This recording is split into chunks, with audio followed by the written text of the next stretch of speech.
What's up, you guys? This is Casey. I'm here to give you guys a little review on my On3 turbo that I told you guys I would be doing. I definitely say I've probably had this for about, I'd say, 2,000 miles now. I'd say probably about 10 to 15 passes on a quarter-mile track and eighth-mile track.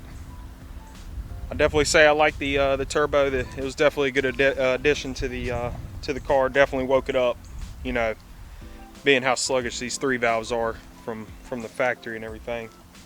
But let's get on in it. Now to start, I definitely say it is definitely a very tight fit. Whenever I say a tight fit, I mean it is very tight.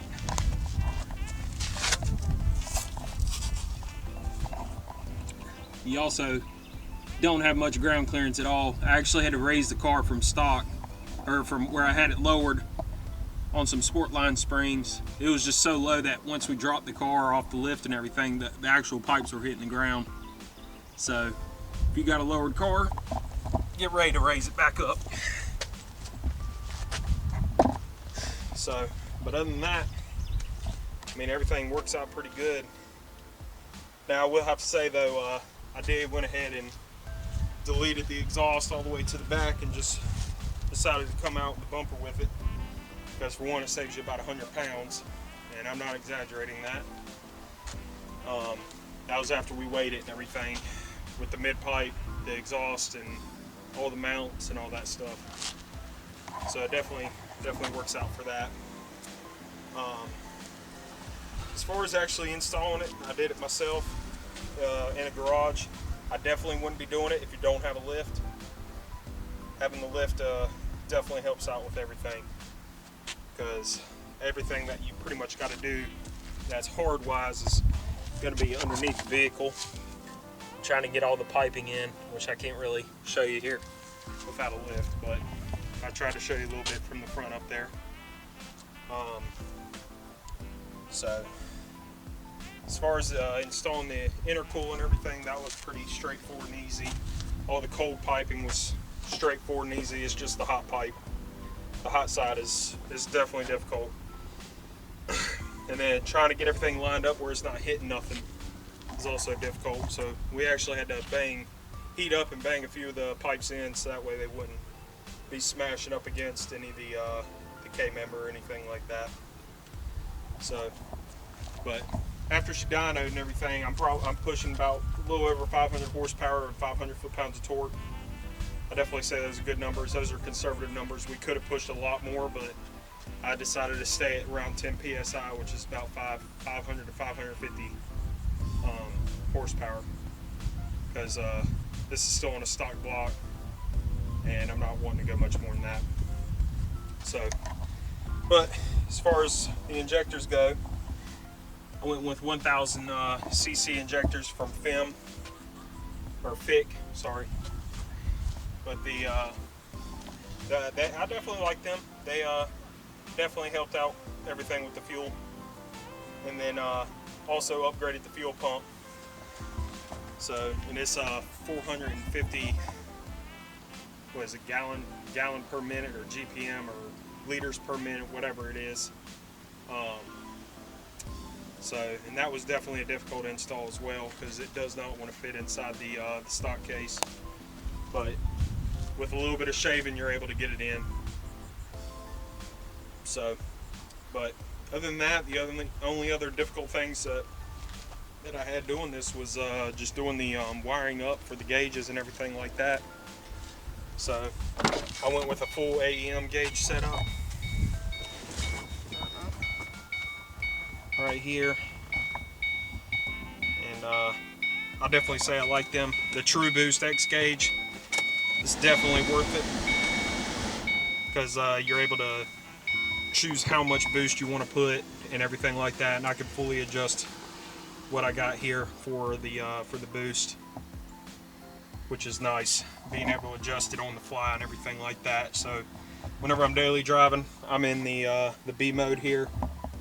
Probably difficult to see with the sun, but there's a B and an A mode, and then you can adjust how much PSI you're doing from low end to high end, which is also really nice.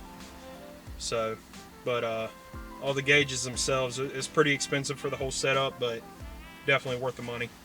And plus, once I go and I actually get the AM computer, I can actually do a bunch more tuning with this by choosing how much boost I want to do per shift. So like if I'm in first gear, I'll be able to say I want only 5 psi, but in fourth or third gear I want to push 15 psi. Well, I'll be able to do that with the AM computer setup whenever I get it installed and everything, which will probably be a little ways down the road, but eventually it'll be on there. What's up, y'all? Yeah, I had to cut the video short there at the very end because whenever I started the car up at the very end and I was talking, it was me talking over the car, and then the car was over sounding me, so I just pretty much ended the video there where I did and everything. And but I was pretty much just gonna go I did a quick walk around the car and everything, which I'll do a separate video on later.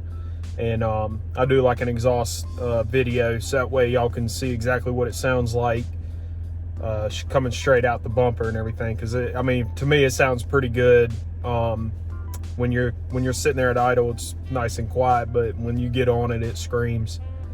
So, which I'm sure y'all have seen in the other videos and all that. But as far as the turbo review, I'd have to say I really do like this kit. It's a good kit for what it is, for the price that you pay and everything.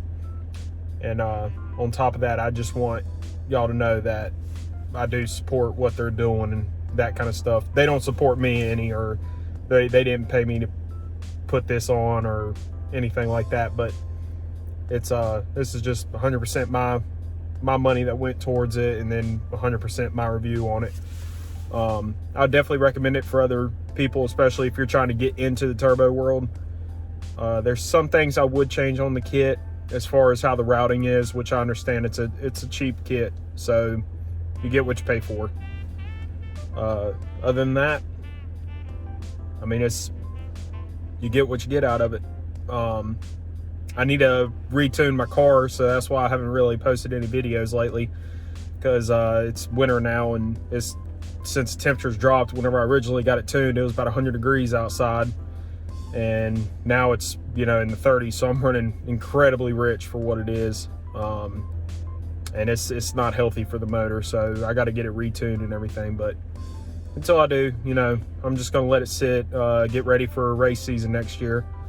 I got a few more surprises I'll be doing in videos, showing around some things that I got for next race season, because I'm trying to do a little bit of traveling for the streetcar takeover. I want to go to I'm going to try to at least show up to 5 of them. So hopefully I get to meet you guys there, and y'all come and say hey to me if you see my car, or if you see me standing near it or anything like that. So, but other than that, the last clip here at the very end, it's me at Mustang Week doing a burnout at the Beaver Bar. So had a little fun there and everything. But thanks for watching the vid, you guys. If y'all got any more questions or comments, just put it down in the bottom. I'll try to respond as quick as I possibly can. I normally do it as soon as I see it. So just give me another like on this, and a subscribe if you ain't. So thank you.